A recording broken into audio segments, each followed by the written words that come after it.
dulu. Nah, ini mungkin ntar masih nambah terus ya partisipan yang nggak apa-apa. Ini sebelumnya ntar gue share screen dulu ya, biar kita kenalan dulu. Oke.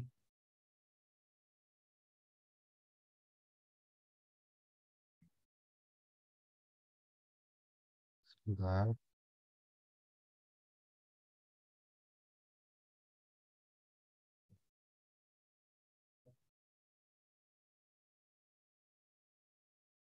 Oke.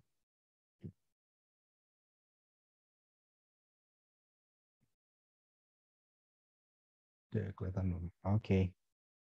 Nah, hari ini kita kan mau belajar soal elastisitas ya, materi ekonomi. Sebelumnya boleh di chat dulu nih. Ini pada kelas berapa aja ya? Ada yang baru masuk kelas 10 nggak?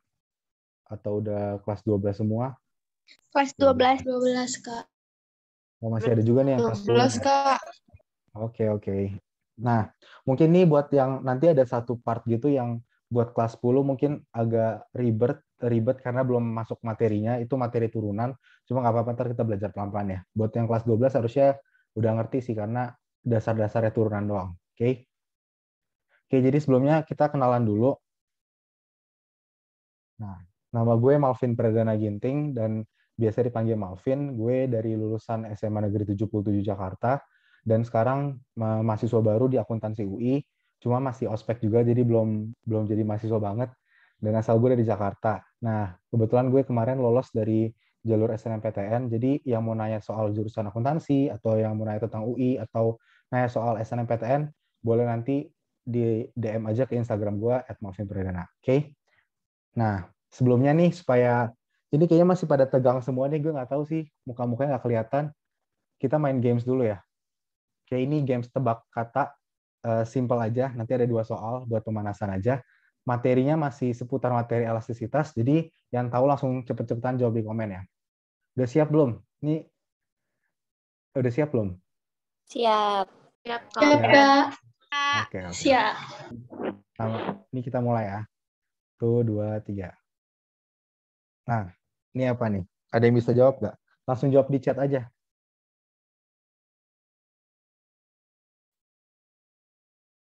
Apa nih? Inelastis. Waduh, cepet banget jawabnya. Oke, oke, oke. Benar-benar. Coba ada yang mau kasih tahu nggak inelastis dari mana? Satu orang on mic atau chat boleh?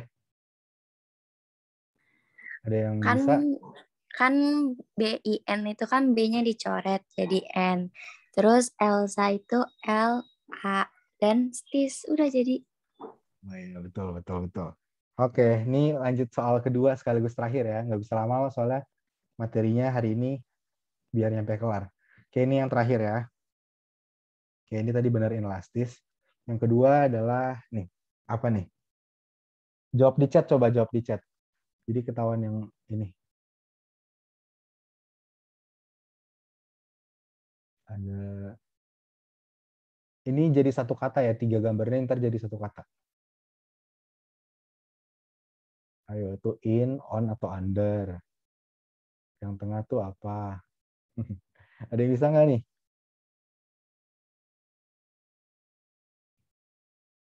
Bukan. Apaan tuh? Ini pokoknya jadi satu kata. Nanti 3 gambarnya jadi satu kata. Yang pertama, coba yang pertama dulu. The rabbit is, itu kan dalam box ya, berarti in kan? Berarti in. Nah, yang tengah tuh kapal apa tuh?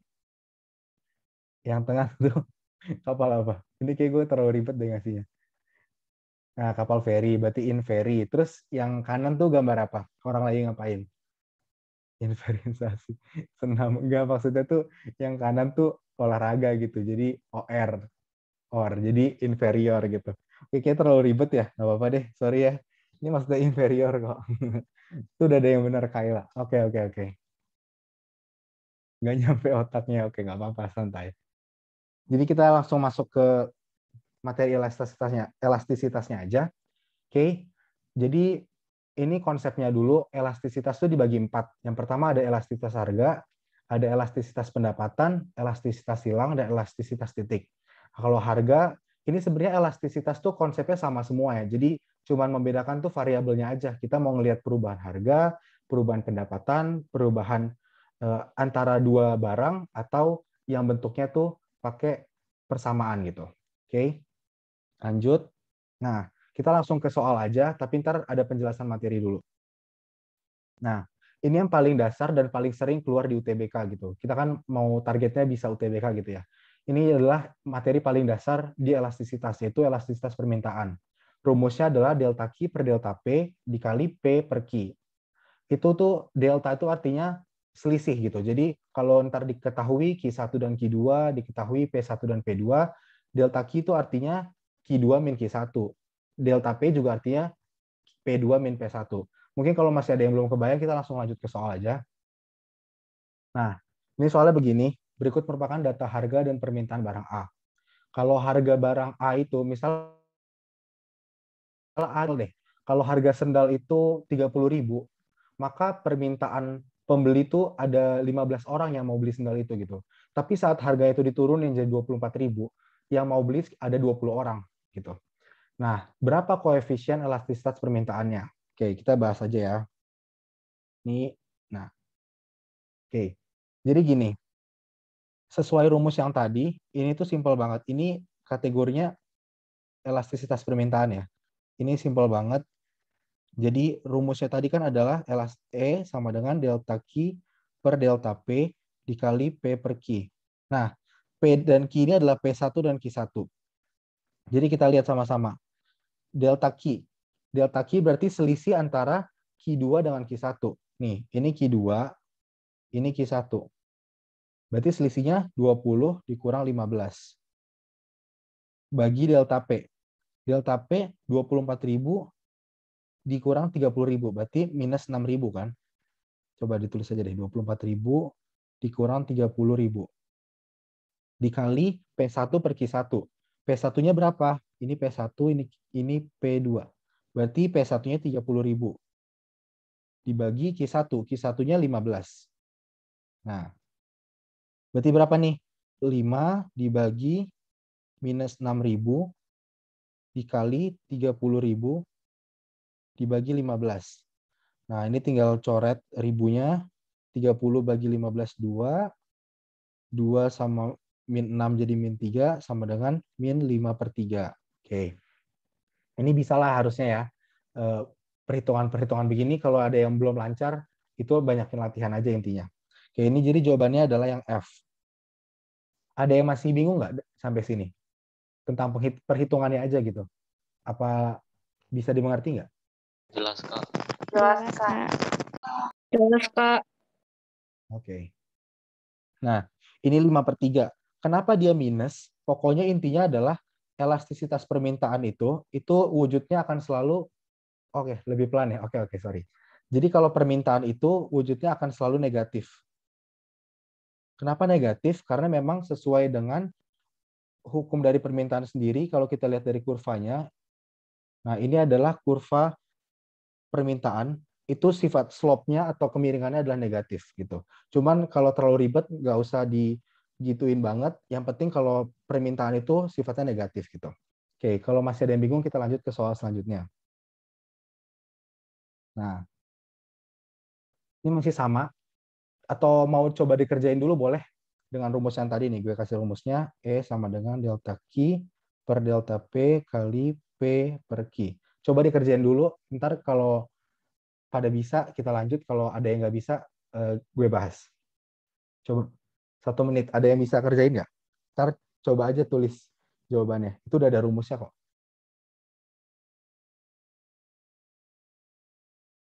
Tulis di chat aja nanti.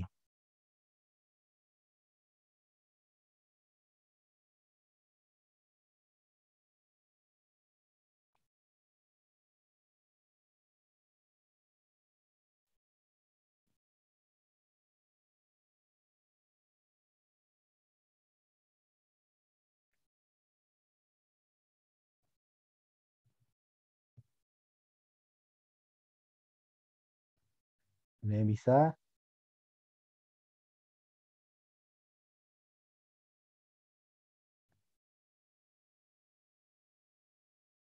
min 1,1. Oh, ini suaranya putus-putus nggak?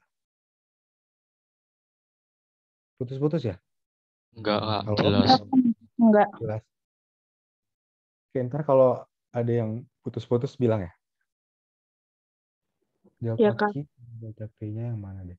Oke, berarti ini masih ada yang bingung. So, mostly jawab E ya. Kita kunci dulu. Ini jawabannya katanya. Oke. Coba ya. Kita coba pakai rumus yang ini. Delta Q bagi delta P. Delta Q tadi ingat. Delta Q itu rumusnya adalah Q2 dikurang Q1. Delta P, sorry. Delta P rumusnya P2 dikurang P1. Oke. Ini selalu jadi yang pertama. Ini selalu jadi yang kedua. Ini selalu jadi yang pertama, ini selalu jadi yang kedua. Oke. Delta Q, berarti Q2 min Q1. Berarti Q2-nya berapa? 12. Dikurang Q1, 20. Dibagi delta P. 30.000 dikurang 22.000. Kurang 22.000. Dikali P1. P1-nya yang ini. 22.000 lagi. Dibagi Q1. Q1-nya 20. Oke. Jadi ini minus 8 dibagi 8.000 dikali 22.000 dibagi 20. Oke. Ini ada ribu sama ribunya coret aja. Min 8 sama 8. Ini jadi min 1. 22 bagi 20. Ini 11. Ini 10. Jadi min 11 per 10. Atau sama dengan min 1,1. Gitu. Benar ya jawabannya E ya. Min 1,1. Ada yang masih bingung atau kecepatan? Boleh di chat aja. Kalau ada yang masih bingung, bingungnya di mana? Ngerti? Oke. Nanti kalau ngerti lanjut lagi ya. Biar keburu semuanya. Oke. Nah, ini masih sama juga nih. Cuma nanti kita harus mengkategorikan either dia inelastis, elastis, uniter, atau inelastis sempurna. Oke. Ini coba ada yang bisa dulu dapetin nggak? Koefisiennya berapa? Coba kita sama-sama hitung dulu berapa koefisien elastisitasnya. Nanti baru kita belajar itu termasuk inelastis, elastiskah, atau yang mana. Oke, coba hitung dulu. Koefisiennya berapa?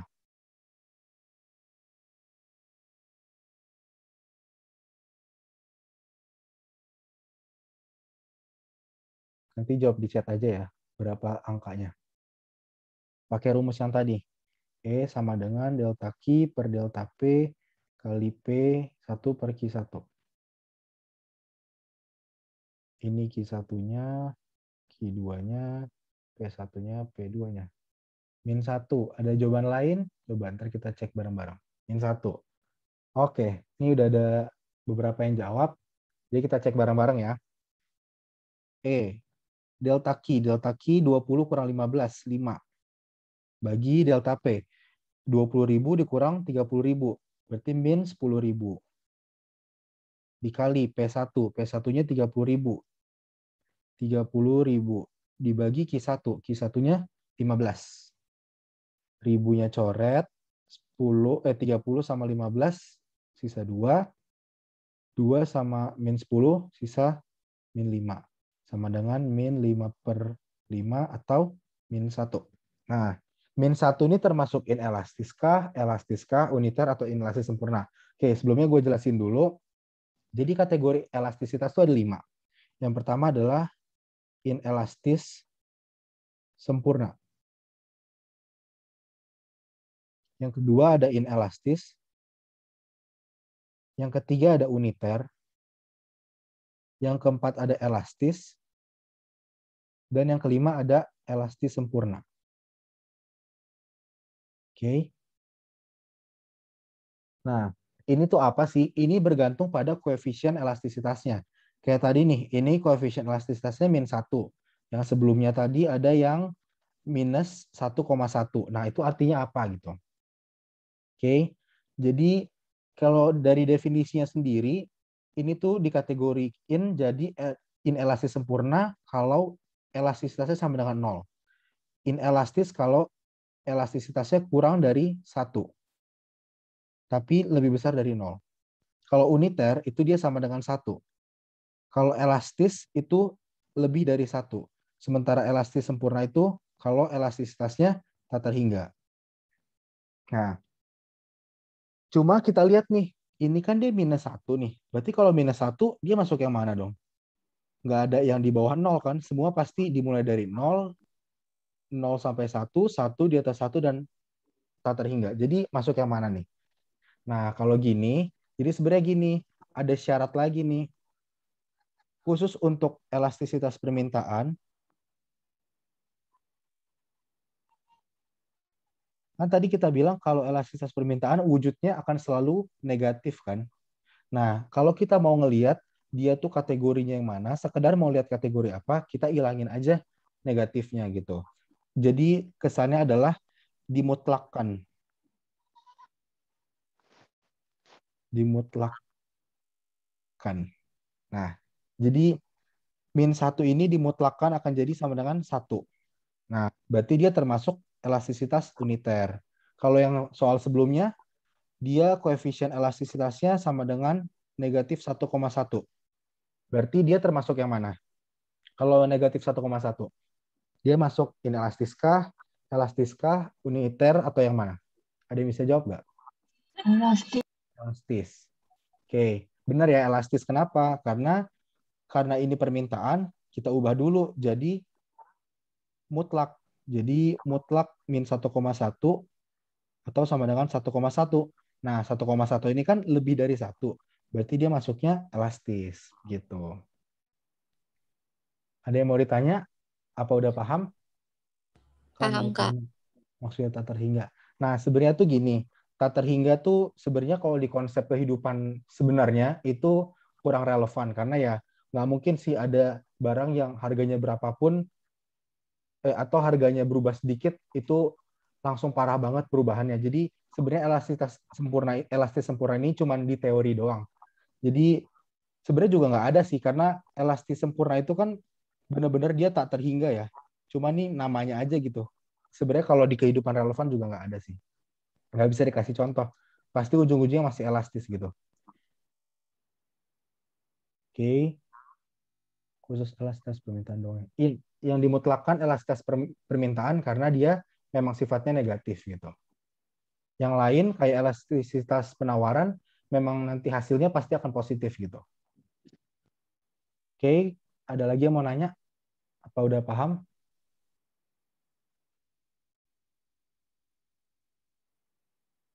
Oke, nggak ada yang nanya lagi ya. Paham. Oke. Jadi kita lanjut lagi ya. Data harga permintaan. Oke, ini masih, ini beda sedikit karena dia udah masuk ke penawaran. Oke, ini masuk ke penawaran. Cuma nih, sorry ya, ini kayak gue salah bikin aja. Ini harusnya penawaran. Ini penawaran. Nah, sebenarnya konsepnya sama persis. Mau permintaan, mau penawaran tuh sama persis. Cuma yang membedakan dia adalah nanti angkanya hasilnya pasti positif. Mengikuti hukum dari penawaran. Gitu. Jadi kita coba langsung kerjain aja ya. Karena sama aja kok konsepnya. Rumusnya juga sama persis. Delta Q per delta P dikali P1 per Q1. Nah, coba ya. Delta Q-nya berapa? Delta Q-nya berarti 20 dikurang 16. Di 20 kurang 16, 4. Dibagi delta P. 50.000 dikurang 30.000. 20.000. Dikali P1. P1-nya 30.000. Dibagi Q1. Q1-nya 16. Nah, berarti ribunya coret, sisa 30 sama 20. 30 sama 20-nya coret jadi 3 sama 2. 4 sama 16 bisa dicoret jadi 1 dan 4. Sisa 1 kali 3 dibagi 2 dikali 4. Sama dengan 3 per 8. Oke, 3 per 8 berapa nih angkanya? Ini harus dihafal loh, karena nanti UTBK banyak yang kayak gini-gini nih. di 0,375. Oke, bener ya. Oke, ingat aja kalau ini emang harus udah hafal sih. 1/8, 2/8, 3/8 itu kan udah yang 0,125, 0,25. Pokoknya kelipatan 125 deh. 0,375, 0,5 gitu. Oke, benar ya. Jadi 3/8 ini sama dengan 0,375. Ini jawabannya yang E. Oke. Ini kayaknya udah beda. Oh, ini udah masuk ke elastisitas titik. Ntar, ganti dulu. Oke, tadi udah lewat. Ini penawaran udah. Nah, sebelumnya gue mau ngasih tahu nih. Ini ada grafik-grafik bentuk dari jenis-jenis elastisitas. Yang pertama ada elastis, elastis sempurna, inelastis sempurna, dan uniter. Ini emang udah apa ya? Udah dari sananya aja sih. Pokoknya ada sih memang dasar perhitungannya, cuman kayaknya kalau dijelasin sekarang rada ribet kenapa bisa terbentuk kayak gini. Simpelnya kalau dulu gue ngafalinnya, pokoknya kalau elastis tuh pasti kurvanya landai atau nggak curam. Kalau inelastis tuh yang curam gitu. Itu selalu ditanyain di UTBK kok. Jadi paling pertanyaan tuh kayak kalau di UTBK ya, yang mana yang merupakan kurva dari elastisitas jenis inelastis gitu. Berarti yang curam. Biasa selalu yang ditanya tuh antara elastis sama inelastis. Elastis sempurna sama inelastis sempurna tuh jarang banget ditanya. Kalau untuk kurva gitu. Cuma nggak apa-apa dihafalin aja. Pokoknya yang landai itu inelastis, yang curam tuh yang landai itu elastis, yang curam tuh inelastis. Nah, ntar paling contoh soalnya akan begini aja. Nih, gambar kurva di atas menunjukkan kurva elastisitas yang sifatnya ini kan landai ya, karena dia nggak nyampe 45 derajat, berarti dia masuknya elastis, yang G. Tuh. Oke, terus masuk ke elastisitas titik. Nah, ini bentuknya kayak gini. Gue jelasin biar lebih gampang di sini aja. Nih dia, elastisitas titik. Sebenarnya gini, elastisitas titik tuh gue nggak tahu sih apa gue dulu diajarinnya namanya elastisitas titik atau emang semuanya gitu. Intinya emang banyak sebutannya, ada yang bilang elastisitas titik, ada yang bilang yang lain. Intinya sama aja kayak elastisitas pada umumnya, cuma dia pakai persamaan. Jadi bentuknya adalah, sorry, ya nggak apa-apa deh. Bentuknya adalah Ki, Ki, Ki D sama dengan misalnya 3P kuadrat ditambah 2P plus 50 gitu. Pokoknya bentuknya kayak gini. Nah, ini tadi yang gue bilang, makanya gue nanya dulu, ini pada kelas berapa? Kalau kelas 12 harusnya udah bisa yang namanya materi turunan. Cuman karena masih ada kelas 10, mungkin kita akan belajar dulu tentang materi turunan dikit.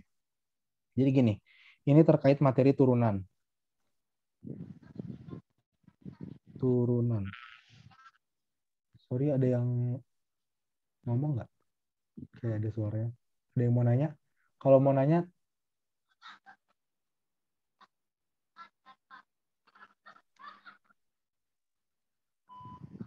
ya apa ntar kalau mau nanya tapi kalau ada yang mau nanya tapi nggak ke notice sama gue di chat aja ya biar kelihatan. Oke, ini jadi materi turunan. Nah, simpel lagi nih. Kalau misal ada persamaan A dikali X pangkat N, maka turunannya itu menjadi A dikali N, A kali N, X pangkat N-1. Gitu. Nah, mungkin ribet ya. Kita coba langsung ke angka aja. Misalnya nih, 3X kuadrat. Kalau diturunkan, dia akan menjadi 2-nya dikali dengan yang depan. 2 kali 3, 6. X-nya tetap, tapi X-nya berkurang 1. X-nya berkurang 1 ini kan 2 nih. X-nya pangkat X-nya berkurang 1. Berarti jadi X pangkat 1. Gitu. Atau sama dengan 6X. Lagi ya. Kalau misalnya 3X pangkat 3. Misalnya. 3x pangkat 2. 3x pangkat 2. Berapa? 3x. 9x pangkat 2. 9x pangkat 2. 9x Oh, pangkat. iya. Oke. Benar. Nggak apa-apa. Ini buat yang masih kelas 10 kali ya. Jadi 3 dikali ke depan, 3 kali 3, 9. X pangkatnya berkurang 1 jadi X pangkat 2. Betul, 9X kuadrat. Sekali lagi, coba 4X pangkat 3. Jadi berapa nih? 12 12X pangkat 2. X pangkat 2. Oke, benar. Berarti udah jago ya turunannya. Kalau udah jago turunan ini akan gampang banget sih. Ntar, dihapus dulu. Itu dikecilin aja deh. Oke, nih. Kalau misalnya begini, ini gimana nih nyelesainnya buat yang udah belajar turunan? 6P plus 2. tambah 2 tambah 0. Oke, betul. Ya, kalau udah, pokoknya intinya gini, kalau dia ada koefisien, dia nggak ada koefisiennya atau cuma konstanta doang, berarti dia langsung ditulis aja 0 atau nggak usah ditulis. Kalau dia cuma pakai variabel 1 tanpa pangkat, misalnya 2P, 2Q, atau 3P, 3Q, itu langsung aja tulis angka di depannya. Ini. Berarti ini 2. Sama kalau yang ini tadi bentuknya sama persis kayak yang ini. Tuh. Oke, kita lanjut aja. Sorry.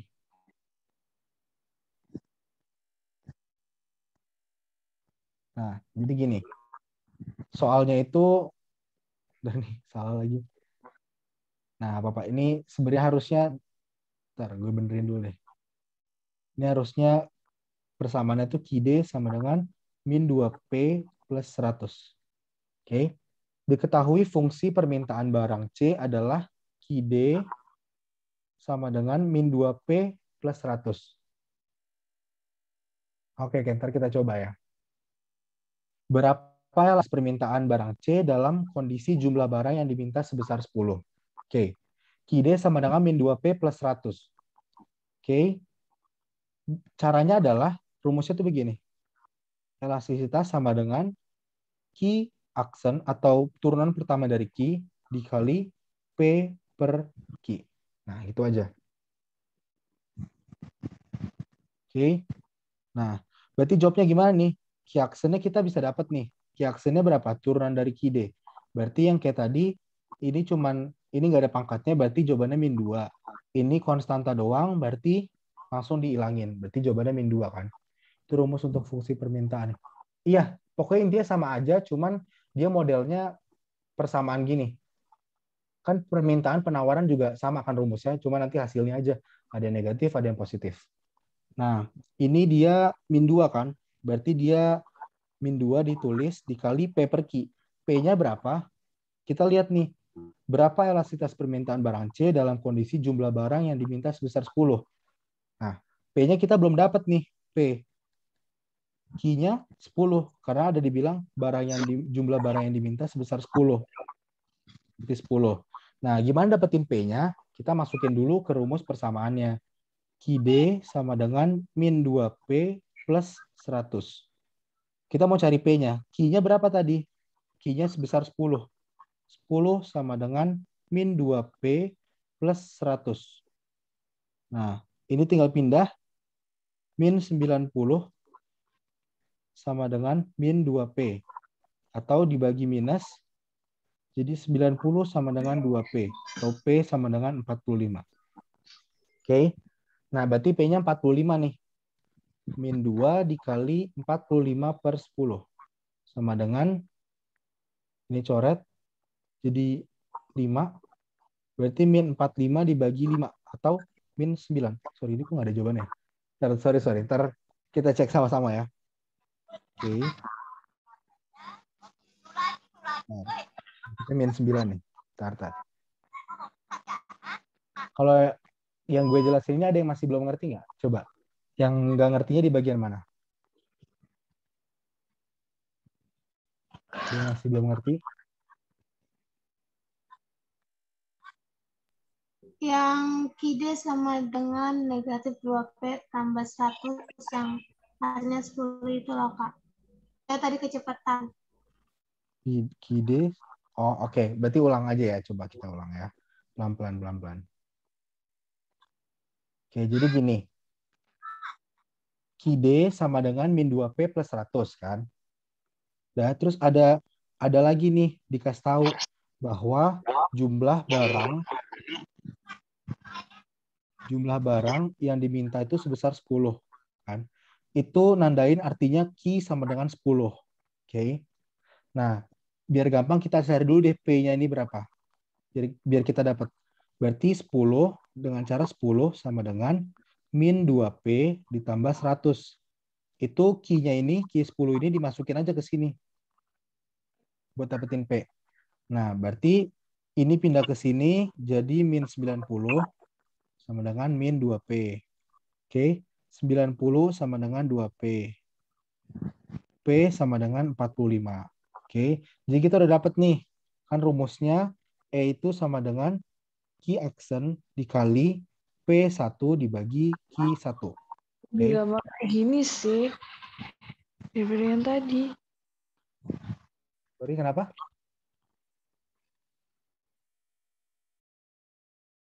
Oke, nggak apa-apa. Nih, Q aksen dikali P1 per Q1. Berarti kita udah dapet nih. P1-nya adalah 45. Dibagi Q1-nya adalah 10. Oke. Nah, kita tinggal cari Q aksennya nih. Dengan cara turunan yang tadi. Kita tulis lagi QD sama dengan min 2P plus 100.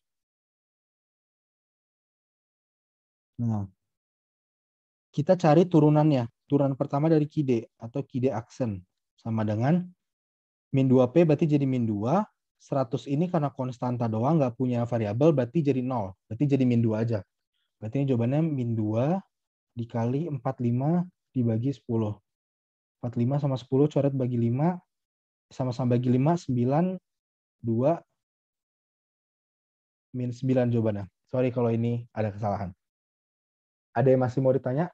Nggak apa-apa, Naila, nggak apa-apa. Kalau ada yang masih kurang ngerti, di chat aja ya, biar kita bahas lagi. Pokoknya harus ngerti. Si ada yang belum ngerti?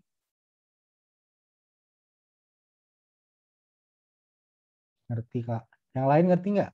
Yang masih kelas 10 nih terutama, soalnya kalau mau SS soal. Oke. SS soal. Yang soal ini? Ini nanti soalnya dikasih nggak Kak dikirim? Nanti PPT-nya itu nanti ada di web kok, nanti akan di-share di web Terjago. Jadi lihat aja di PPT-nya. Ntar PPT-nya juga ada soalnya. SS jawaban, oke. Ini hasil akhirnya ya. Kak, aku mau nanya dong, Kak. Oke, apa? Berarti yang fungsi penawaran itu ada 3 rumus ya? Penawaran. Iya, yang elastisitas penawaran. Ya, 3 rumus maksudnya yang mana? Yang 2 itu yang awal kayak yang permintaan, sama yang 1 itu yang ini. Oh iya, pokoknya gini, yang ini pun bisa jadi permintaan, bisa jadi penawaran. Intinya pokoknya bentuknya ada yang biasa, ada 2 sih sebenarnya rumusnya. Ada yang E sama dengan delta Q per delta P kali P per Q. Ini bisa dipakai buat permintaan, bisa dipakai buat penawaran. Ada juga E sama dengan Q aksen atau turunan pertama dari Q dikali P per Q. Ini juga bisa buat permintaan, bisa buat penawaran. Tuh, jadi bentuknya aja yang beda. Webnya ada di mana? Ya, itu di terjago.id. Ntar bikin akun, terus bisa banyak file, bukan ekonomi doang, tapi bisa dicari dari file-file materi lain juga banyak. Jawaban pembahasan, paling nanti kalau pembahasan bisa gue kasih di grup Telegramnya ya. Udah pada join kan ya? Grup Telegramnya. Ntar atau gue tanya dulu gimana sistemnya, yang di web bisa atau enggak. Kalau nanti nggak bisa, ditaruh di Telegram aja. Ada lagi yang mau nanya? Jawabannya iya, min 9 aja. Min 9 aja. Berarti kalau min 9 termasuk apa nih? Kayak ini soalnya dari UTBK. Nggak pasti ada sih, cuman soal-soal UTBK ada yang begini. Nanti dari tryout juga banyak yang bentuknya begini. Cuma nggak tentu, bisa jadi ada, bisa jadi enggak. Delta Q per delta P bisa rumus permintaan penawaran? Bisa. Sama, rumusnya bisa sama. Elastis, betul ya. Kenapa elastis? Karena dia E-nya lebih dari 1. Jadi dia termasuk elastis. Karena elastisnya adalah mutlak dari min 9 atau sama dengan 9. Tuh. Lagi yang mau ditanya?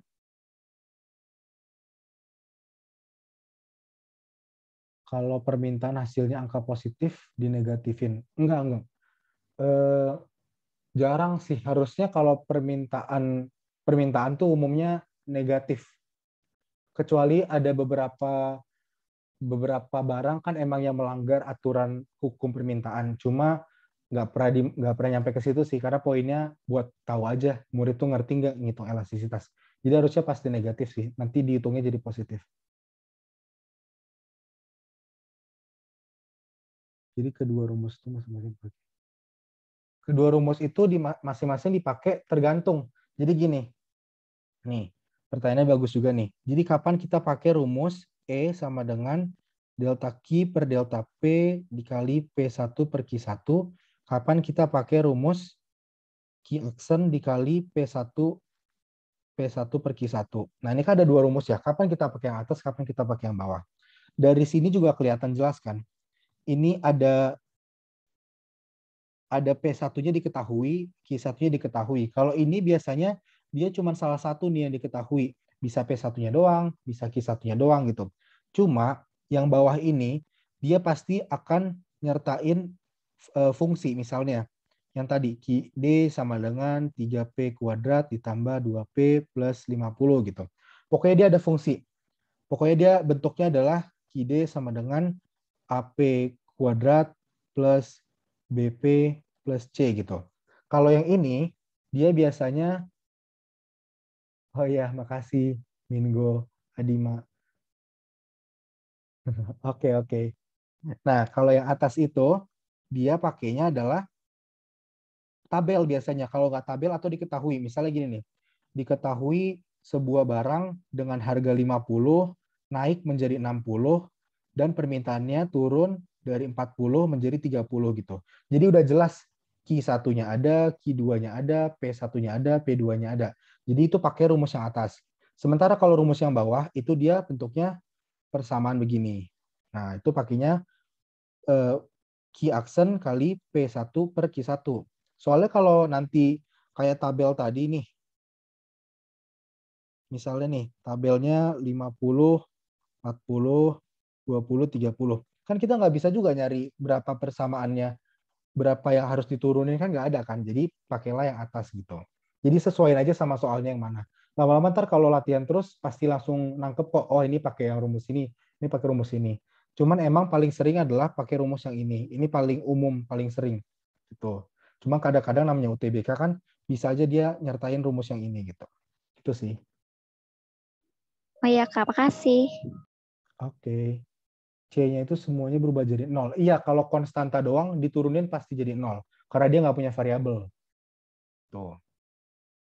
Ada lagi yang mau ditanya? Bentar ya, gue izin minum dulu.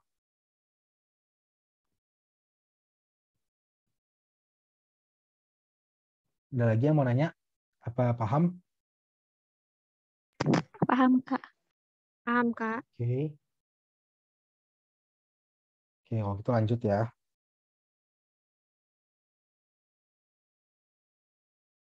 Nah, bentar, kita coba ke PPT-nya dulu.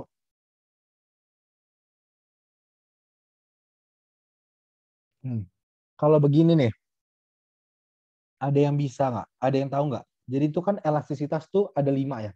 Elastis, inelastis, uniter, elastis sempurna atau inelastis sempurna.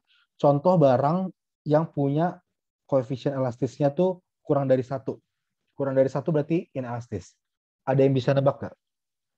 Beras. Nah, mungkin nih dia udah belajar ya, Afik juga nih. Kayak udah pada bisa nih. Cuma yang lain mungkin pada bingung, kenapa beras gitu. Jadi intinya gini, konsep dari elastisitas itu sendiri tuh kita ngebandingin perubahan harga dengan perubahan variabel yang kita cari. Misalnya ini permintaan nih. Berarti kita ngebandingin gimana sih kalau satu barang tuh harganya berubah terhadap respon pembeli untuk jadi beli atau enggak gitu. Misalnya, kita tuh ini biasanya masuk ke elastisitas pendapatan karena ini berhubungan sama pendapatan. Jadi gini, kenapa beras itu disebut inelastis? Karena walaupun gaji seseorang itu berkurang atau duit seseorang itu menipis, tetap yang diutamain adalah barang-barang pokok gitu. Kayak misalnya beras. Contoh konkretnya adalah misalnya nih, di era pandemi kan banyak nih pekerja-pekerja yang buru-buru tuh nggak digaji atau gajinya berkurang gitu. Kalau tadi gajinya 10 juta, terus gajinya turun jadi 5 juta, pasti yang dikorbanin apa? Dia mungkin nggak beli handphone baru atau dia nggak beli mainan buat anaknya dulu. Pasti yang dibeli adalah kebutuhan pokok, misalnya beras, misalnya apa ya, misalnya air minum atau kebutuhan nasi, lauk pauk segala macam gitu. Jadi kenapa beras itu atau bahan pokok disebut inelastis? Karena walaupun harganya berubah, respon pembeli itu tetap nggak terlalu ngaruh gitu. Karena namanya kebutuhan pokok harus dibeli. Beda sama halnya iPhone gitu. Banyak orang nih harga iPhone turun, oh orang bondong-bondong beli gitu. Karena emang itu konsepnya bukan kebutuhan pokok gitu. Jadi kebetulan turun aja kita baru beli gitu. Kalau beras ya mau harganya naik, mau harga beras dari 10.000 naik ke 13.000, kan nggak mungkin gara-gara harga beras naik kita jadi nggak makan kan? Iya betul, karena prioritas itu kebutuhan primer kan. Jadi kita pasti walaupun harganya berubah, harganya naik, tetap aja deh kita pasti beli beras kan gitu. Kita pasti tetap beli ikan gitu, karena ya mau nggak mau lah gitu. Nah gitu. Jadi semakin respon pembeli itu berpengaruh dengan harga, berarti dia semakin elastis. Kalau walaupun harganya naik, respon pembeli tetap cuek, tetap beli-beli aja, kayak beras, segala macam emang dibutuhin, berarti dia semakin inelastis gitu. Ini kayaknya ada, nah nih kategorinya berdasarkan elastisitasnya. Jadi yang pertama ada barang pokok, itu yang dia mau naik, mau harganya turun, tetap aja orang akan beli rutinitas saja karena emang dibutuhkan gitu. Kalau barang-barang mewah kayak misalnya handphone, laptop, mungkin orang ada yang tunggu diskon deh gitu. Jadi pembelian itu, respon pembeli itu sangat berpengaruh dengan harga. Saat harganya tiba-tiba harga iPhone naik, ya mungkin sebagian orang nggak jadi beli karena lagi naik gitu. Kalau harga iPhone turun, mungkin sebagian orang akan mau beli gitu. Ada lagi barang inferior. Ini sebenarnya yang tadi ditanyain. Gimana kalau dia elastisitas permintaan tapi bentuknya positif gitu. Nah, jadi tuh ada yang namanya barang inferior atau barang yang melawan hukum dari permintaan. Itu barang-barang yang sifatnya tuh apa ya? Sifatnya udah special case deh. Misalnya gimana ya? Misalnya tuh gini deh, logikanya adalah permintaan tuh kenapa selalu negatif? Karena permintaan itu sama harga tuh pasti selalu berbanding terbalik. Kayak misalnya gini, harga satu botol minum itu misalnya 6.000 gitu. Terus turun jadi harga 3.000. Pasti orang semakin mau beli kan, karena semakin murah gitu. Jadi semakin kecil harga, maka permintaan akan semakin tinggi gitu. Begitupun sebaliknya. Tapi ada juga barang yang semakin mahal, tapi respon pembelinya malah semakin meningkat gitu. Adalah barang inferior ini. Atau dia dihubungin sama pendapatan. Misalnya kita pendapatannya 3 juta.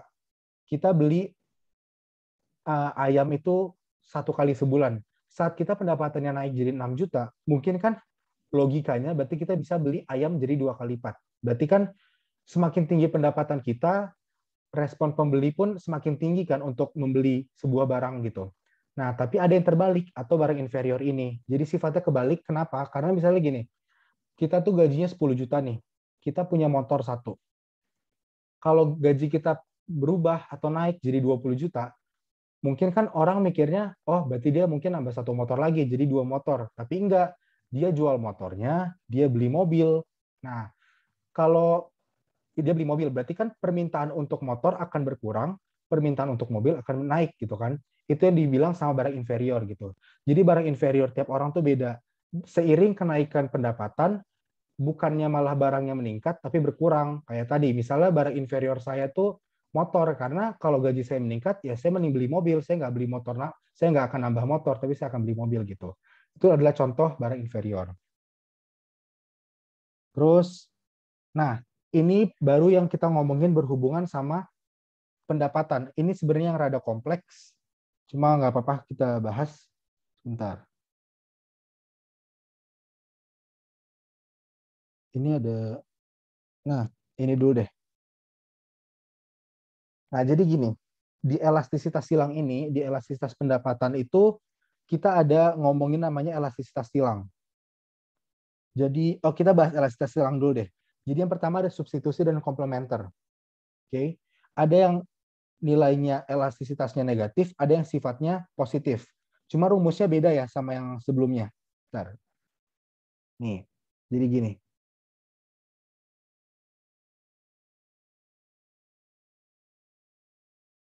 Nih jelasin di sini aja deh.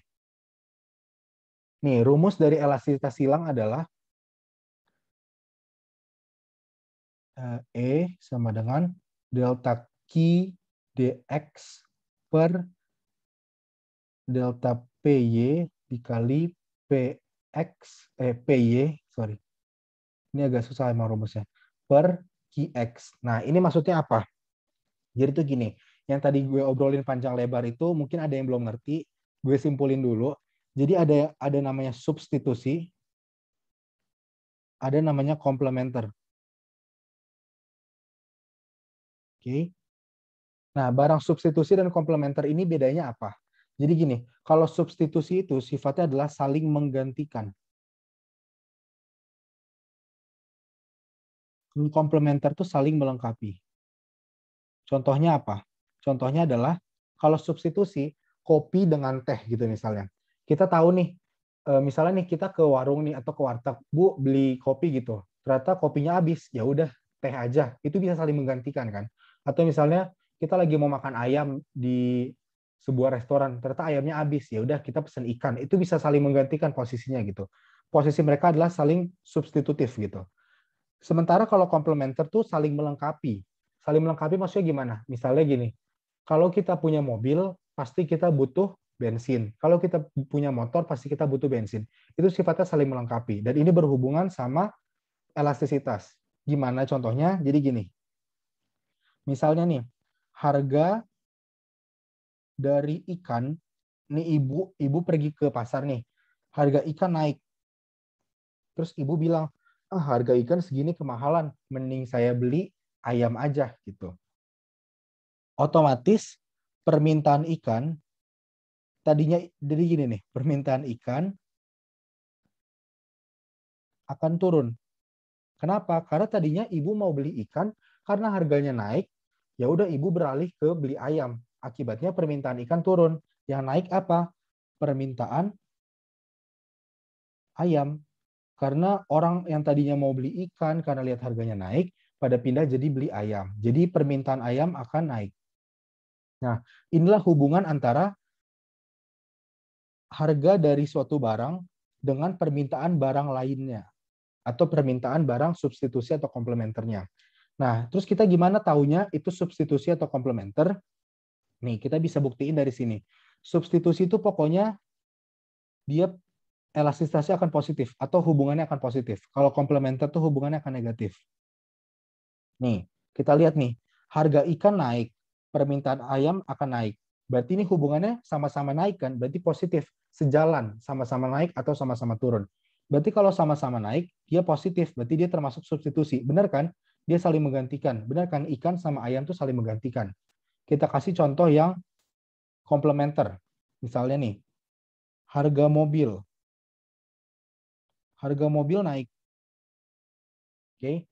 Kalau harga mobil naik, otomatis logikanya orang nggak semuanya jadi bisa beli mobil dong. Karena ada yang tadi duitnya cukup, jadi nggak cukup kan harga mobilnya naik. Akibatnya permintaan mobil itu menurun. Kan? Karena harga mobilnya naik. Nah, otomatis permintaan untuk bensin pasti akan turun juga. Kenapa? Karena ya semakin sedikit orang yang beli mobil, semakin sedikit orang yang punya mobil, semakin sedikit juga orang yang akan beli bensin gitu. Jadi ini kita melihat antara korelasi harga dari mobil dengan permintaan dari bensin. Makanya disebut elastisitas silang. Kita lihat antara ininya. Harga suatu barang dengan permintaan dari barang lainnya gitu. Nah, ini kelihatan kan harga mobilnya naik, sementara permintaan bensin turun. Berarti hubungannya adalah negatif atau tidak sejalan. Sementara tadi positif. Berarti ini disebut barang substitusi, yang ini disebut barang komplementer. Tuh. Ada yang mau ditanya substitusi dan komplementer? Ini emang rada sulit sih. Tapi harus di ngertiin konsepnya dulu.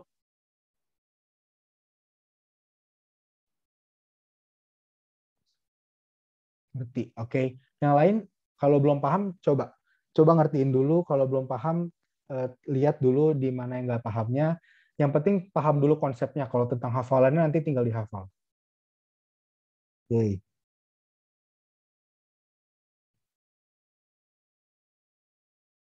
Ngerti? Ada lagi yang belum ngerti? Kenapa dia substitusi? Kenapa dia komplementer? Karena nanti soal-soal di UTBK juga tentang elastisitas ini banyak yang dia udah nggak pakai angka lagi. Lebih gampang sebenarnya pakai angka karena kita tinggal masukin rumus kan. Yang susah tuh yang begini, kita harus analisis gitu. Yang penting paham konsepnya pasti bisa. Ngerti? Oke, ngerti semua ya? Oke. Oke, ngerti semua. Oke. Kalau ngerti semua, kita langsung bahas ke soal aja. Nah, nih soalnya nanti akan begini. Jika elastisitas antara barang X dan barang Y bernilai positif, maka dipastikan barang X, nah, ingat tadi, positif itu substitusi, negatif itu komplementer. Oke. Nah, berarti benar ya, B. Oke, semua jawab B, betul. Pokoknya ini masih yang simpel nih. X, Y bernilai positif, berarti dia substitusi. Kalau komplementer, dia negatif. Oke, betul B. Coba tadi atasnya. Oh, ini pendapatan. Ntar dulu. Nah, ini lagi. X adalah barang komplementer bagi Y. Maka kenaikan harga X mengakibatkan, coba ada yang bisa nggak? Coba yang lain. A. Ada jawaban yang beda. A, Kak. Oke, sepakat A ya. Oke, ini buat yang belum ngerti, kita bahas nih. Komplementer. Ingat, komplementer, tulis lagi biar nyantol. Negatif. Substitusi. Positif. Oke, harga X adalah barang komplementer bagi barang Y. Maka kenaikan harga X mengakibatkan gini, harga X naik. Itu kenaikan ya. Maka kenaikan, kenaikan harga X naik. Kita lihat nih, dia sifatnya adalah substitusi. Dia sifatnya adalah komplementer. Berarti kalau komplementer dia harus bersifat negatif hubungannya. Kita lihat ini elastisitas silang, berarti silangnya. Silangnya adalah permintaan barang Y. Nah, berarti karena ini silang, tandanya juga harus berubah karena nggak sejalan, karena minus. Berarti dia harus turun. Jadi jawabannya permintaan barang Y akan berkurang. Betul. Berkurangnya permintaan barang Y. Oke, betul. Ada yang masih belum paham? Coba. Oke, ini A semua.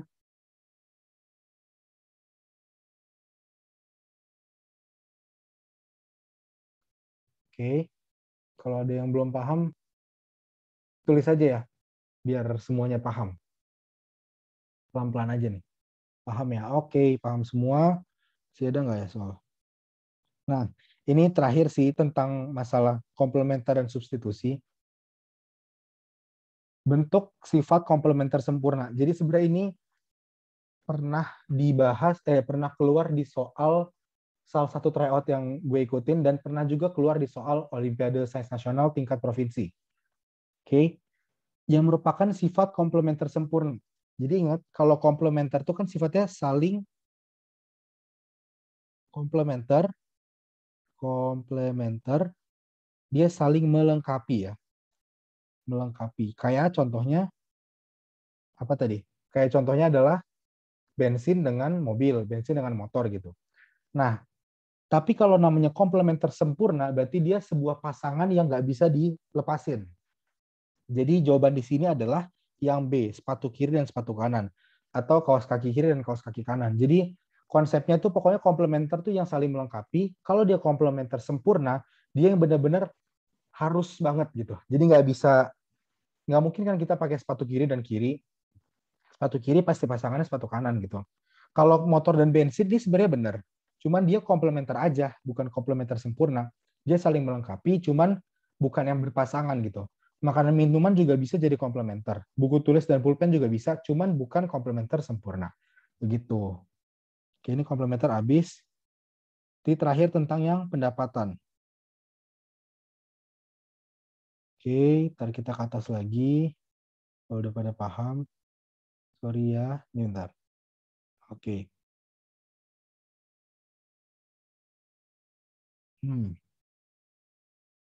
Ini sebenarnya tadi kita udah sempat singgung, barang mewah, inferior, barang normal gitu. Naiknya pendapatan konsumen menyebabkan pembelian barang X menurun. Artinya barang X, nah ini gimana nih? Ada yang bisa coba jawab dulu. Namanya barang apa?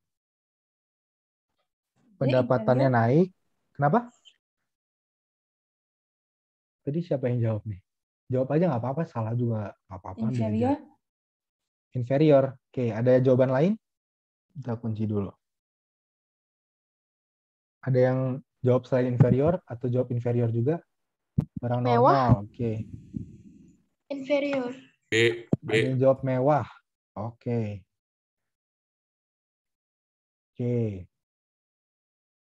Oke, ada yang jawab mewah, inferior, dan normal. Sebenarnya superior tuh nama lain, kebalikan inferior aja, cuman jarang ada sih. Biasanya emang normal, mewah, dan inferior. Oke, beragam ya nih. Coba yang jawab barang mewah, ada yang mau ngomong nggak kenapa mewah? Dari analisisnya gimana? Kenapa bisa mewah, barang mewah? Coba salah satu on mic aja langsung yang mau ngomong. Yang jawab mewah tadi siapa nih? Coba aja ngomong, maksudnya kenapa sih di logika kalian tuh itu bisa mewah gitu? Biar kita samain persepsi gitu. Itu tadi siapa ya yang jawab mewah? Normal tuh sama kayak pangan. Bisa jadi, iya. Normal tuh jadi gini. Oke, jadi gini ya. Dijelasin aja deh kalau gitu. Jadi sebenarnya tuh gini. Dia tuh ada dua kategori. Yang pertama adalah normal goods atau barang normal.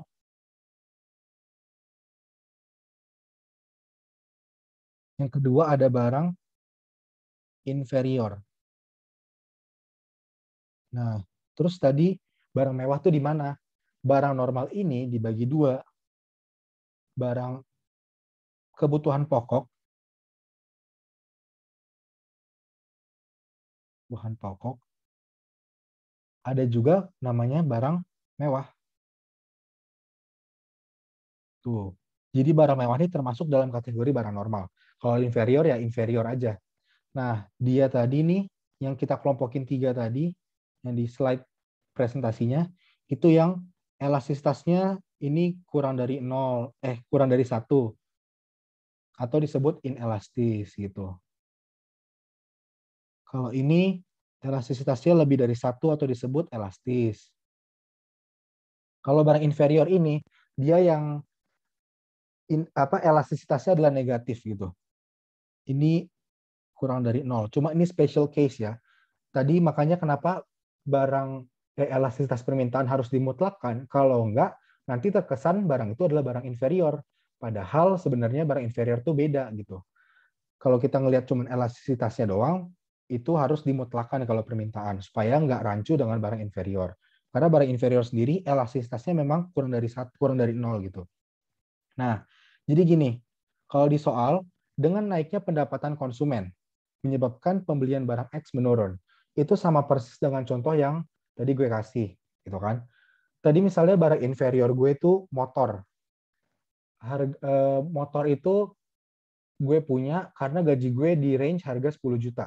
Pas gaji gue di 20 juta, bukannya gue nambah motor, jadi gue punya 2 motor, tapi gue jual motor, gue belinya mobil gitu. Jadi apa? Dengan kenaikan pendapatan atau income kita yang bertambah bukan jadinya barang X itu bertambah, tapi malah dia berkurang. Jadi dia nggak bertambah, tapi dia berkurang. Kenapa? Karena tadi kita mau ganti ke hal yang lebih mewah gitu. Kita mau ganti ke hal yang lebih menurut kita ya lebih sepadan dengan gaji kita sekarang gitu.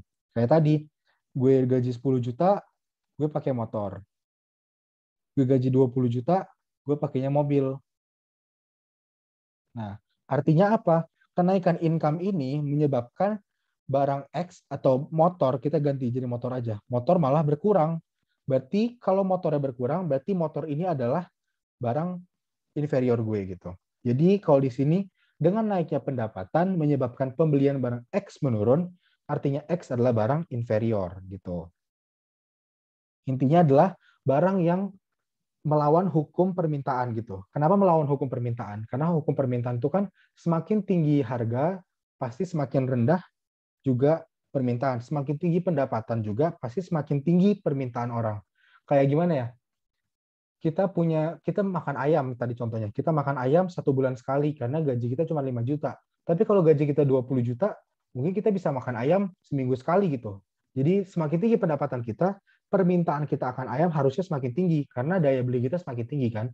Karena pendapatan kita makin tinggi. Cuman ada beberapa hal yang menyebabkan barang itu malah turun, kayak motor tadi, karena kita mau ganti ke mobil misalnya. Atau misalnya kita tuh biasanya beli sendal swallow gitu. Karena uang jajan kita 10.000 sehari. Tiba-tiba uang jajan kita jadi 100.000 sehari. Tiba-tiba menang lotre atau gimana deh. Pokoknya jadi 100.000 sehari uang jajannya, ya udah kebutuhan kita akan sendal swallow itu akan berkurang karena kita udah ganti ke sendal merek Adidas, merek Nike gitu. Jadi berarti sendal swallow itu adalah barang inferior kita gitu. Jadi semakin tinggi pendapatan, semakin turun permintaan, berarti dia barang inferior. Gitu sih. Ada yang mau ditanya?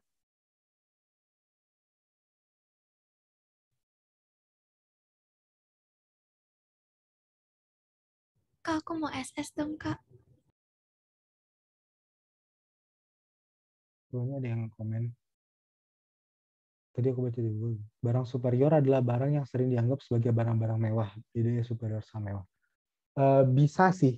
Kan gini, kalau kita lihat pun ini secara tanda juga beda kan. Berkebalikan gitu. Bentar ya. Ini tadi ada yang nanya nih. Dia cari di Google katanya kalau barang superior itu barang mewah gitu. Nah, intinya kan inferior tuh kalau koreksi aja kalau gue salah, kayaknya inferior itu dia bertolak belakang gitu sama superior. Nah, ini juga kan kalau kita lihat dari elastisitasnya itu bertolak belakang kan. Dia lebih dari 1, yang 1 kurang dari 0 gitu. Cuma karena ini mungkin kalau secara definisi benar barang superior tuh barang-barang mewah gitu. Cuma karena ini kita korelasiinnya ke elastisitas, jadi nggak seutuhnya bertolak belakang gitu. Nggak seutuhnya barang superior tuh barang mewah gitu. Karena kalau tadi kita lihat definisinya, kalau inferior itu lawannya superior, berarti kan harusnya kalau barang mewah itu di atas 1, ya barang inferior tuh di bawah 1 gitu. Cuman masih ada barang-barang yang elastisitasnya antara 0 dan 1, yaitu barang elastis dan inelastis dan uniter gitu. Jadi secara definisi mungkin benar, cuma kalau dimasukin ke soal elastisitas belum sepenuhnya tepat gitu. Ini tadi siapa yang nanya? Siapa tadi? Oke, ada lagi. Kalau maaf tadi contoh barang inferior kali maksudnya. Contoh barang inferior itu sebenarnya nggak ada mutlaknya yang mana barang inferior karena setiap orang punya barang inferior masing-masing. Kayak tadi gue bilang, mungkin barang inferior gue sendal swallow, mungkin barang inferior orang tuh motor gitu, atau ada yang dia selama ini pakainya mobil Toyota karena dia punya bisnis yang berkembang, duitnya makin banyak, pendapatannya makin tinggi, dia jual Toyotanya, dia sekarang pakai mobil yang lebih mewah, mungkin mobil BMW gitu. Berarti buat orang itu, barang inferior dia adalah mobil Toyota gitu. Nggak akan ditanya kok berikut ini yang mana barang inferior, harusnya nggak. Karena tiap orang punya barang inferiornya masing-masing. Gitu. Coba ada lagi yang, pokoknya pertanyaan seputar elastisitas, apa aja deh, gue buka. Apa nih yang mau nanya soal elastisitas? Tadi kita udah ngebahas, udah semua ya? Permintaan, penawaran, pendapatan, silang, titik. Nah, ada nggak? Kak, kalau bensin, ntar satu-satu nih. Oke. Kalau bensin masuk elastisitas apa? Bensin masuk elastisitas apa? Kalau bensin itu kan harusnya adalah inelastis sih. Karena dia termasuk barang pokok kan. Kalau misalnya mungkin gini, case-nya adalah untuk pekerja-pekerja buruh yang dia harus naik motor kemana-mana, emang tiap hari ke kantor harus naik motor, mungkin bensin itu adalah barang inelastis. Karena walaupun harganya naik, misalnya subsidi pemerintah tuh turun, harga bensin naik gitu kan, sering banget ya BBM naik. Ya dia mau nggak mau tetap beli bensin kan, karena ya gimana lagi, emang tiap hari harus gunain bensin buat ke kantor gitu kan. Nah, berarti dia termasuk kebutuhan pokok kan, dia termasuk barang inelastis gitu. Ada lagi tadi yang nanya, berarti untuk teori barang mewah kebalikannya. Untuk teori barang mewah kebalikannya barang inferior. Bisa. Ya kalau tadi ada yang nyari di Google juga, barang inferior itu kan kebalikannya barang superior. Barang superior itu dianggap sama sebagai barang-barang mewah. Berarti bisa. Tuh. Lagi yang mau nanya, apa aja deh seputar elastisitas. Atau mau nanya lain juga nggak apa-apa. Ini udah selesai semua sih materinya. Cuma masih ada waktu ya 10-15 menit lah kalau ada yang mau nanya. Ada lagi yang mau nanya soal ekonomi, soal elastisitas?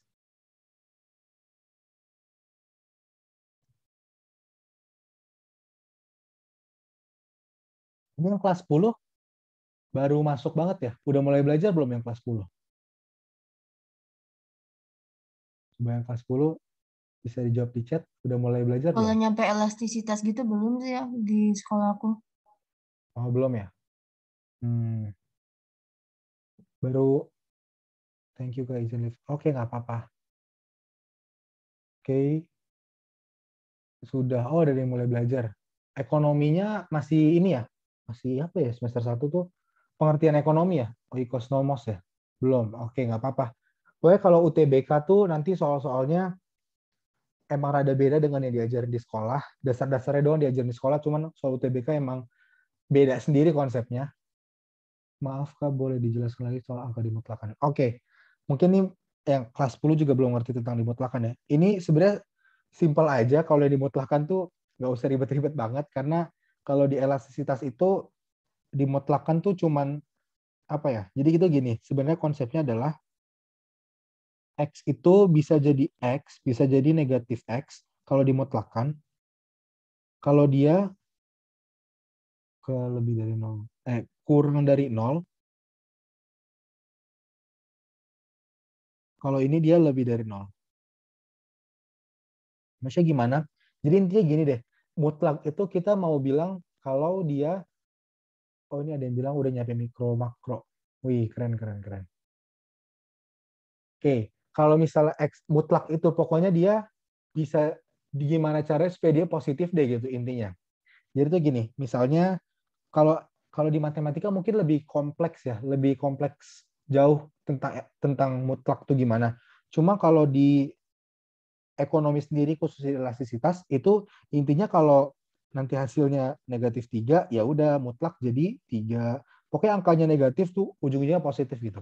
Bahkan kalau gue yang ngerjain soal-soal elastisitas namanya juga strategi untuk UTBK kan. Pokoknya UTBK tuh waktunya cepat dan kita harus punya strategi gimana kita ngerjain tuh bisa secepat mungkin gitu. Misalnya kita ambil soal apa ya? Soal awal-awal tadi nih. Elastisitas permintaan. Gue nggak akan lagi ngerjain kayak gini. Pasti gue ngerjainnya gini nih. Bentar. Nih. Oh, ini elastisitas permintaan. Berarti delta Q. Sorry. Berarti delta Q 20 kurang 15, 5. Delta P 24 kurang 30. Gue nggak akan tulis minus lagi. Gue akan bikin gimana pokoknya yang lebih besar dikurang yang kecil. 30 kurang 24, 6.000. Dikali P1. P1-nya berapa? 30.000. Dikali Q1 15 gitu. Coret-coret 30 bagi 15 2, ini 3, oh 5/3 jawabannya. Terus gue ingat, oh ini permintaan. oh pasti negatif, jawabannya yang F gitu. Jadi emang nanti kalau udah lama-lama ngerjain pasti udah tahu trik-triknya sendiri gitu. Oke, kalau permintaan udah pasti negatif gitu, ya udah gue ngerjain aja, nggak usah mikir negatifnya, ntar belakangnya tinggal dikasih negatif gitu. Jadi emang begitu strategi-strateginya. Tadi ada yang nanya lagi. Belum dijelasin sama sekali sama gurunya. Emang nggak tahu ya, ini emang kalau di daerah gue, kalau di SMA negeri itu emang kadang gurunya nggak ngejelasin, lebih ke kemandirian muridnya. Jadi ya nyicil-nyicil UTBK aja sedini mungkin gitu. Nggak usah yang di force banget, cuman ya sedini mungkin bisa mulai-mulai lihat materi UTBK tuh gimana. Daripada gurunya nggak ngajar terus nggak dapet ilmu, kan bisa lihat-lihat soal UTBK dari platform-platform yang gratis banyak kok. Dari YouTube juga banyak. Kak, biaya produksi ntar keluar nggak di UTBK? Soalnya aku kelas 10 kemarin nggak paham. Keluar. Biaya produksi tuh gue nggak tahu ya di masing-masing sekolah tuh diajarinnya sampai mana. Cuman itu termasuk materi yang kompleks karena banyak kurvanya. Makanya nanti kelas 12 itu harusnya banyakin ikut tryout sih, supaya tahu soalnya tuh kayak gimana aja. Kadang tuh misalnya gini, oh elastisitas mah gampang gitu. Cuman pas kita lihat soal UTBK, kok beda, kok susah gitu. Makanya kadang tuh jangankan yang nggak paham gitu, yang paham sekalipun kita bisa jadi nggak tahu gitu pas ngerjain soal UTBK. Oke Dava, makasih. Terus apalagi nih tadi? Kak izin, oke. Kakak nggak ngajarin tentang pendapatan nasional. Jadi tuh kita udah ada mentornya masing-masing, nanti udah ada pembagian jadwalnya. Pokoknya ikutin aja di Instagramnya Terjago Education, nanti udah ada pembagiannya sendiri. Nanti harusnya ada sih pendapatan nasional. Ada saran buku buat belajar nggak, Kak? Mungkin sarannya klise sih, kayak buku-buku Wangsit sama The King. Pokoknya Wangsit tuh kalau menurut gue ya guna banget sih. Waktu itu gue, walaupun gue nggak jadi ikut UTBK, cuman gue ngerasa ilmu gue bertambah banget, apalagi soal ekonomi. Waktu itu bener-bener, wah, gue ngerasa jadi jago ekonomi banget setelah ngerjain buku Wangsit. Karena bener-bener kayak udah jadi rahasia umum deh, itu emang soal-soal susah semua kan di Wangsit. Jadi itu salah satu yang recommended sih. Cuma kalau dari awal mungkin belajar materi dulu, soal awal-awal, supaya nanti nggak kaget. Belajar untuk UTBK dulu di mana, Kak? Di platform-platform gratis, kayak misalnya YouTube, kayak misalnya dulu sempat ada Zenius yang gratis gitu kan. Ini kayak yang gini-gini juga guna banget sih. Apalagi nih kalau tutor-tutornya udah pernah ikut UTBK gitu, atau udah pernah di masa-masa kelas 12 gitu. Jadi harusnya guna banget ikut-ikut kayak Terjago gini, karena ya kita kan udah punya pengalaman soal tryout dan segala macam kan. Jadi harusnya bisa sih. Itu guna banget. Berarti permintaan minus, penawaran plus. Iya, betul. Masuk UI lewat jalur SNM rapotnya minimal berapa, Kak? Sebenarnya nggak ada sih kalau tentang SNM tuh, nggak ada nilai minimum maksimum gitu, karena tiap sekolah kan punya standarnya masing-masing ya. Kayak mungkin di sekolah gue ranking satunya nilainya 89, di sekolah lain ranking satunya ada yang 95 gitu. Jadi nggak ada minimalnya. Gue kemarin masuk akuntansi UI itu nilainya 88,5. Tapi yang lebih tinggi dari itu pun banyak, lebih rendah pun ada. Ngelampirin sertifikat nggak? Iya, ngelampirin sertifikat. Gue sempat ikut OSN ekonomi, cuman tingkat dasar doang, tingkat apa ya?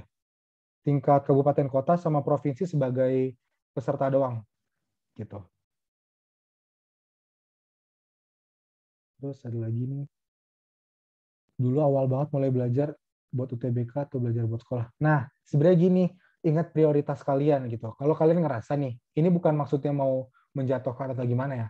Cuma kalau kalian ngerasa, oh kayaknya nilai gue dari semester 1 nih bagus deh. Terus jurusan yang gue pilih ini sering nih masuk SNMPTN. Ya udah fokuslah buat ngejar nilai sebagus mungkin gitu.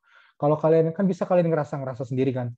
Kayak nilai gue kurang, yang SNMPTN dari sekolah gue jarang banget ada. Ya udah, mending dari sekarang fokusnya ke UTBK. Karena ujung-ujungnya kalau udah masuk PTN mau nilai sekolahnya berapapun nggak dilihat lagi kan. Intinya adalah nilai UTBK-nya. Kalau mau masuk SNMPTN harus ada alumni gitu ya, Kak? Lebih baik. Cuman ada juga kok teman gue yang dia baru pertama kali, dia belum ada alumni dan pertama kali masuk UI itu ada. Minta serti tingkat kota di mana sih, Kak? Aku juga ikut, cuma belum ada sertifikat. Oh, kalau gue waktu itu diurusin sama sekolah sih. Jadi konteks sekolahnya aja. ditanyain terus gitu. Kalaupun disuruh ngambil sendiri, tanya sekolahnya masing-masing. Kita suruh ngambil kemana. UI jalur SNM kan terima SMK. Waduh, gue kurang tahu sih SMK SMA-nya. Cuman emang kalau nggak salah proporsinya lebih banyak di SMA ya. Cuman bisa atau enggak, gue nggak tahu. Harusnya nggak ada diskriminasi sih. Cuman mungkin bisa dilihat lagi yang lebih valid. Bakal linjur atau enggak? Enggak, gue nggak linjur. Tips buat OSN atau KSN. Sebenarnya tuh materi nih ya, ini satu buat yang kelas 10 nih rada tips juga sih sebenarnya. Karena sebenarnya materi OSN itu sampai tingkat, kan gue nyampe tingkat provinsi ya, cuman nggak menang. Ikut aja. Sampai tingkat provinsi tuh kurang lebih masih sama banget sama soal-soal UTBK gitu. Jadi sebenarnya kalau gue tahu dulu soal UTBK itu sama kayak OSN, mungkin gue akan belajar soal-soal OSN tuh dengan soal-soal UTBK gitu. Karena materinya sama, tingkat kesulitannya sama gitu. Jadi buat kelas-kelas 10 nih yang mau ikut OSN, coba aja. Apalagi masih level-level kabupaten kota gitu. Coba aja belajar soal-soal UTBK, itu sama. Cuma bedanya kalau di ekonomi tuh ada 5-10 soal dalam bahasa Inggris. Karena nanti dia di tingkat nasional 70% pakai bahasa Inggris. Makasih Kak, ilmunya berbeda banget. Makasih sama-sama. Kelas 11 saya nggak beli buku wangsit gitu-gitu. Enggak sih, nggak ada sayang-sayangnya. Soalnya makin cepat malah makin baik kan.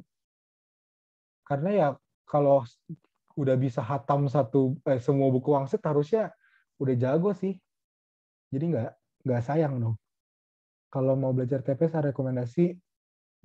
Kalau TPS tuh The King sih biasanya yang ini, yang orang rekomendasiin. Gue juga beli The King. Ya bagus juga sih. Masuk lewat jalur SBM atau SIMAK. Gue lewat SNMPTN. Wah, kalau spill toko bukunya udah nggak inget deh. Dulu belinya bareng-bareng sama temen soalnya. Jadi nggak tahu deh. Kayak tiap tahun ada deh suppliernya gitu. Cari aja di Shopee pasti lihat aja rekomendasi-rekomendasi orang. Atau di Twitter tuh banyak banget. Di Twitter tuh banyak banget soal-soal nganggur, soal-soal yang dikasih gratis-gratisan. Pokoknya Twitter tuh rada guna sih menurut gue buat TBK.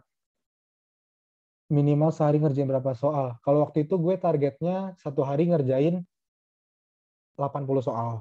Jadi kan waktu itu kan masih ada yang namanya ujian praktik dan segala macam kan. Kalau gue waktu itu targetnya 80 soal sehari. Kalau hari ini nggak nyampe 80 soal, besoknya harus ditambal gitu. Jadi kayak kalau hari ini cuma 60 soal, besoknya harus 100 soal gitu. Alumni SMA anak gue SMA 77 Jakarta. Make Zenius tapi yang gratisan waktu itu.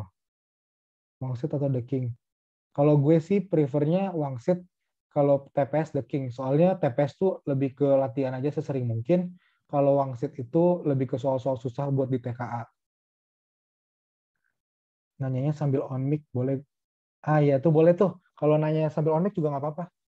Daripada capek ngetik kan.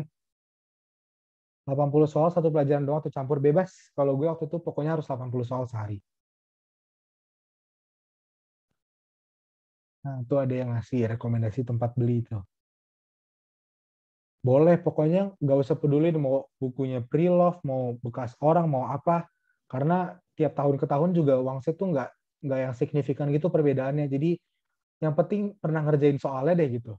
Nggak peduli itu buku bekas, buku pre-love, buku dari orang, atau apapun. Kalau gue beli Wangsit yang TKA doang. Seperti itu. Sama ini, kalau buat yang mau ngelatih kuantitatif, terus penalaran umum, gitu-gitu, pokoknya yang dia tuh sifatnya ada logika, itu gue pakai kitab numerik. Itu kesebar luas kok gratis di Twitter. Jadi cari aja kitab numerik. Kitab numerik tuh guna banget buat ngelatih pola pikir juga, bukan sekedar bisa jawab soal kuantitatif, tapi benar-benar ngasih insight tentang logika tuh gimana sih gitu.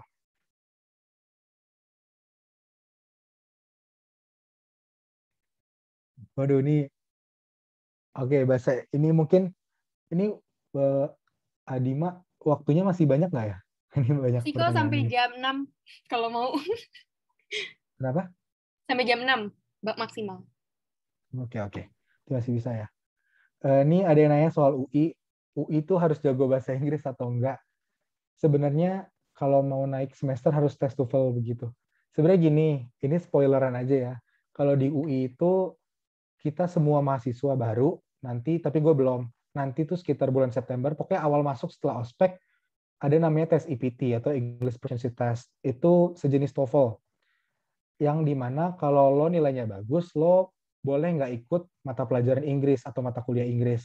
Tapi kalau lo kurang dari standar minimum UI, itu lo harus ikut mata kuliah MPK Inggris namanya. Cuman harus lancar banget sih, tergantung fakultas dan jurusan masing-masing. Kalau FEB, khususnya akuntansi, menurut gue harus cukup lancar.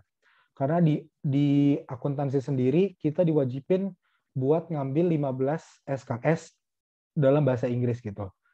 Jadi pokoknya ada 15 jam mata pelajaran yang kita harus pilih dalam bahasa Inggris. Misalnya kayak gue akuntansi, ada nanti akuntansi biaya, akuntansi manajemen, nanti ada tuh kelas bahasa Inggris, ada kelas bahasa Indonesia, kita boleh milih. Tapi sampai kita lulus, kita harus milih 15 kelas bahasa Inggris gitu. Itu sih. Jadi kalau nggak punya dasar sama sekali, bukan berarti sekarang mundur buat masuk UI, cuman lebih ke ya pelajarin dari sedini mungkin lah gitu. Karena kan gimana pun pasti butuh kan bahasa Inggris.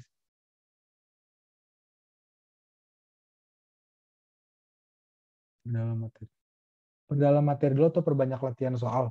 Materi dulu aja, biar nanti nggak bolak-balik. Baru ke soal. Oke. Lagi nih. ITB full Inggris ya, Kak. Kalau ITB gue kurang tahu, cuman setahu gue kalau SBM ITB full Inggris. Kalau yang buat manajemen sama kewirausahaan tuh full Inggris. Tips biar konsisten kata Menwangsit. Sebenarnya emang paling susah konsistennya sih, cuman ya pokoknya kalau menurut gue ini sih kayak misalnya dijadwalin, jangan jadwalin yang kayak pokoknya 1 bulan tuh gue harus ngerjain 2000 soal gitu, jangan tuh, lebih ke bikin males gitu loh, kayak ngebayangin, duh masih ada sekian ribu soal yang harus gue kerjain gitu. Lebih ke target harian aja. Hari ini gue harus ngerjain 50 soal gitu, atau gue harus ngerjain 30 soal gitu. Jadi yang penting konsisten aja, nggak harus yang gimana-gimana banget. Spill cara belajar, Kak. Biasa aja sih, ngerjain soal, lihat materi, ngerjain soal, lihat materi, ngerjain soal. Kalau ada yang lupa, dicatat, gitu-gitu. Lanjut belajar. Ini udah, nggak apa-apa. Udah selesai kok belajarnya, tinggal yang mau nanya-nanya aja. Nah, tuh, sampai 17.45. Ada yang mau nanya lagi? Kalau nggak ada, biar ditutup nih. Izin live. Oke, nggak apa-apa. Makasih ya, Afik. Kak, Ada lagi yang mau nanya? Kak mau Kalau nanya udah dong. nggak ada yang nanya, kenapa? Ya. Yang tadi kakak bilang kitab numerik itu yang di mana ya, Kak? Kitab numerik itu, bentar ya. Banyak sih kesebar di mana-mana. Itu gratis kok, ada PDF-nya juga. Bentar, gue lihat di Twitter. Banyak kitab numerik. Kayaknya sebentar ya. Lihat di... Nanti mungkin kalau ada linknya bisa dikirim di Telegram ya, Vin? Oh iya, nanti bisa Yeah. dikirim di Telegram. Ya, kitab numerik. Pasti teman-teman juga harusnya banyak yang tahu sih. Di sini ada yang tahu nggak kitab numerik? Pasti yang anak-anak Twitter harusnya tahu deh. Udah di mana-mana. Ini kalau cari di Google juga ada deh kitab numerik gitu. Soalnya gue juga agak lupa.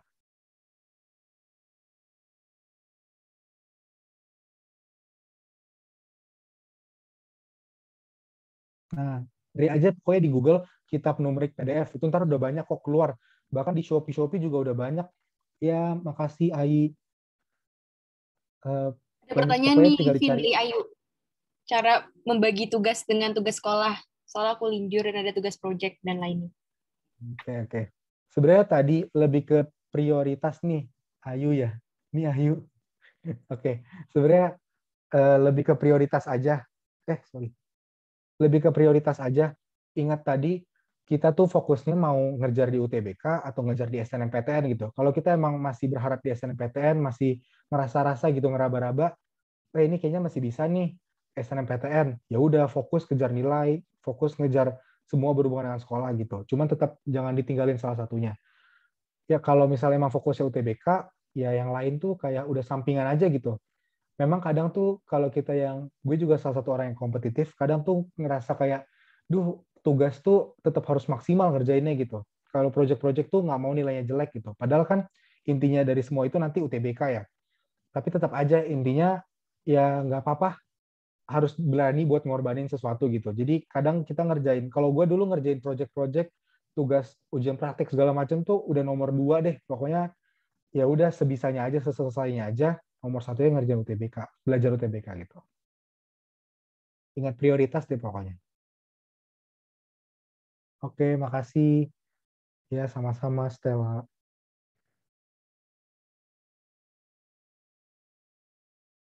Message. Oke. Oke, ini ada lagi yang mau nanya. Kalau nggak ada biar ditutup nih. Ini udah pada mau maghriban ya. Oke, sama-sama Astrid. Oke, mungkin udah bisa ditutup kali ya. Oke, makasih buat semuanya yang udah ikut kelas hari ini. Semoga materi elastisitasnya ngerti dan nanti di UTBK lancar semua. Semoga masuk di PTN yang diinginkan ya. Amin. Ini gue stop recording dulu.